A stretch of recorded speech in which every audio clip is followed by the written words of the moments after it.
Hola, saludos amigos. Aunque siempre se nos ha dicho que la Luna es un satélite artificial, carente de vida, sin embargo esto no es exactamente así, puesto que tiene ríos, montañas y mares, encontrándose habitada por diferentes razas extraterrestres que se encargaron de poblar la Luna con personas que antes habitaban en la Tierra. Esto es lo que aparece reflejado en diferentes escritos que datan de tiempos antiguos, los cuales mencionan la existencia de un rey de la luna llamado Endimión, quien antes de vivir en la luna vivía en tierras de la antigua Grecia.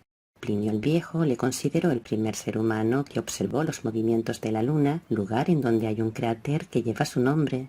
Una de las obras más destacadas que hablan del rey de la luna es Historias verdaderas del griego Luciano de Samosata, quien vivió en el siglo II de nuestra era. En ella relata cómo él y varios hombres más fueron llevados a la luna y cómo se vieron inmersos en una guerra entre el rey de la luna y el rey del sol, quienes luchaban por tener el mando de la estrella de la mañana.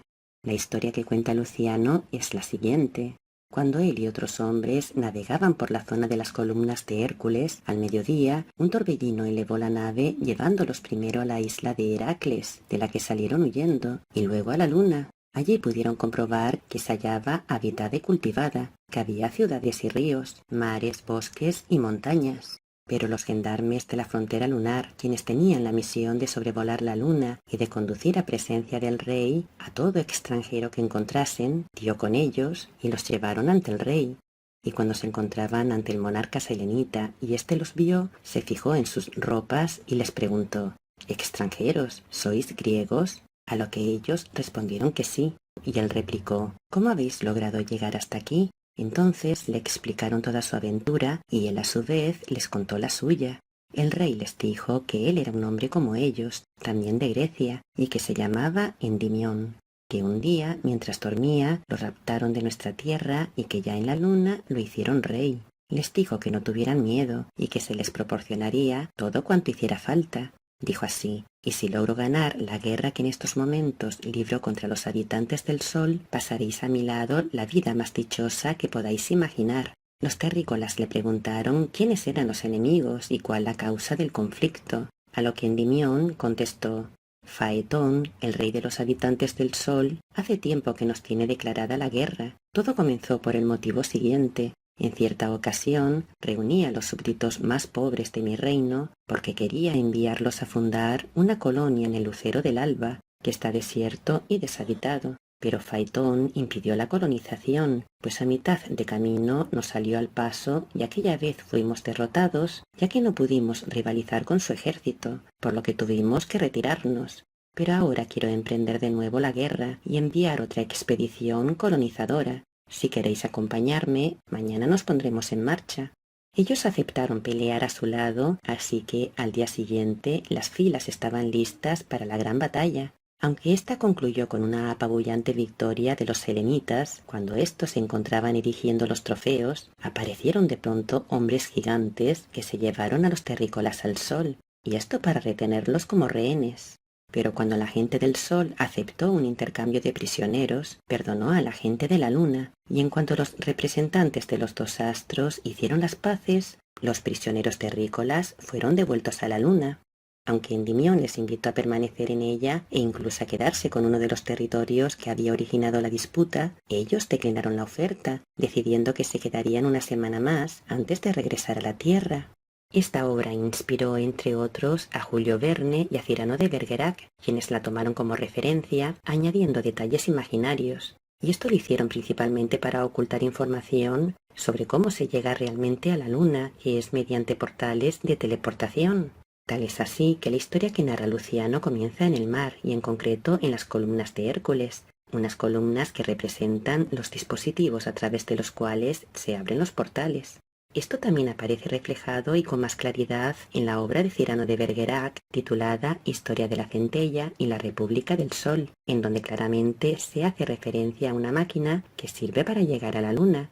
En su obra Cyrano relata las peripecias de un hombre que en vísperas de San Juan se fue a la cima de una montaña donde se hallaba una máquina que él mismo había construido. Cuando se sentó en su interior y la puso en marcha, la máquina se elevó con un perfecto equilibrio. y en un momento dado una espesa nube cayó sobre él y ya no distinguió a nadie a su alrededor. Cuando pudo ver de nuevo, se quedó sorprendido al ver que se encontraba en un lugar desconocido, un lugar de gran vegetación, donde un humanoide de gran tamaño lo vio y lo condujo ante la corte del rey. Se trataba de un rey que en otro tiempo había vivido en Grecia, lugar donde fue conocido como el demonio de Sócrates.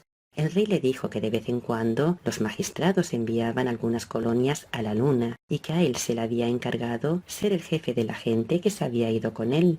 El demonio de Sócrates y los suyos habían abandonado nuestro mundo bajo el reinado de Augusto, poco después de aparecérsele a Drusus, quien hacía la guerra a Alemania, y esto lo hizo para prohibirle adentrarse en ella.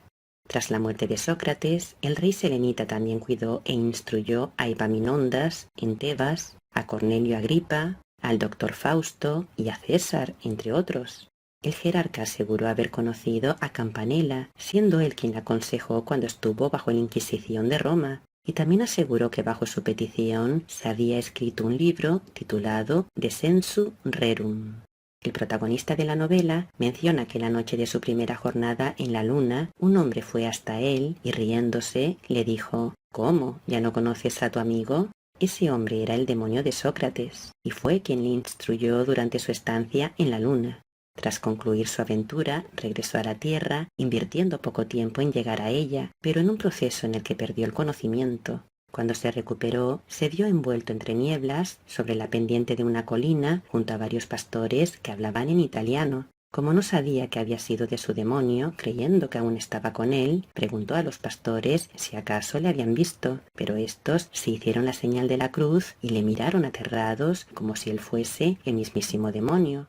Como les dijo que era cristiano y les rogó por caridad, los pastores le condujeron a un lugar para poder descansar, acompañándole hasta un pueblo. Pero apenas entró en él, todos los perros, desde los más pequeños a los más grandes, se le tiraron encima y le habrían devorado si no hubiera tenido la fortuna de encontrar una casa donde refugiarse. Esto no impidió que los perros siguieran en su alboroto, de manera que el dueño de la casa comenzó a mirarle con malos ojos. Para librarse de ese mal, se puso en una terraza y se sometió a la acción del sol durante 3 o 4 horas, pasadas las cuales salió, y los perros ya no le ladraron más, volviendo cada uno a su casa. Al día siguiente salió para Roma y poco después comenzó a escribir las memorias de aquellos tiempos vividos en la luna para cumplir con la palabra que le dio al consejo que allí regía. Podemos encontrar más detalles sobre viajes a la luna, así como sobre los dispositivos a través de los cuales se llega a ella en la obra de Edgar Allan Poe titulada La incomparable aventura de un tal Hans Pfaall. Esta historia, que se desarrolla en el siglo XIX, narra cómo Hans Pfaall, un hombre de Rotterdam, había desaparecido 5 años atrás, pero de repente apareció en los cielos de la gran plaza de la Bolsa de Rotterdam. Ese día, hacia el mediodía, se advirtió una notable agitación entre los presentes que miraban al cielo cuando vieron surgir por detrás de la enorme masa de una nube perfectamente delineada un objeto con forma de globo. Cuando éste se hallaba cerca del suelo, un hombre que se hallaba a bordo extrajo de su bolsillo una cartera que abrió y de la cual sacó una carta atada con una cinta roja. La carta, que ostentaba un sello de cera del mismo color, cayó exactamente a los pies del burgomaestre Minger Superbus von Underduk, quien se inclinó para recogerla. Acto seguido, el globo remontó el vuelo, perdiéndose detrás de una nube que era similar a aquella de la cual había emergido. La carta que había dejado caer aquel extraño hombre describía cómo él mismo había construido un globo y cómo con él había llegado a la luna. La carta decía así: a sus excelencias von Underduk y Rubaduk, presidente y vicepresidente del Colegio de Astrónomos del Estado en la ciudad de Rotterdam. Vuestras excelencias han de acordarse quizá de un humilde artesano llamado Hans Pfaall, quien junto con otras 3 personas desapareció de Rotterdam hace aproximadamente 5 años, de una manera que debió considerarse entonces como inexplicable. Pero si complace a vuestras excelencias, yo, autor de esta comunicación, soy el aludido Hans Pfaall en persona. En la carta, su autor mencionaba cómo cuando se encontraba en la Tierra se había quedado sin trabajo y cómo los acreedores le asediaban de manera continua. 3 de ellos, en particular, montaban guardia en su puerta de manera constante, amenazándole con llevarlo ante la justicia. Un día Hans leyó un folleto sobre mecánica y astronomía práctica, consagrando desde entonces todo su tiempo a la construcción de una máquina parecida a un globo. Era noche oscura de un 1 de abril cuando en compañía de los 3 acreedores fue a transportar el globo al lugar de salida, activando el mecanismo cuando ellos se encontraban dentro, por lo que se los llevó consigo a la luna. Sobre el destino de sus acreedores, en la carta podemos leer lo siguiente.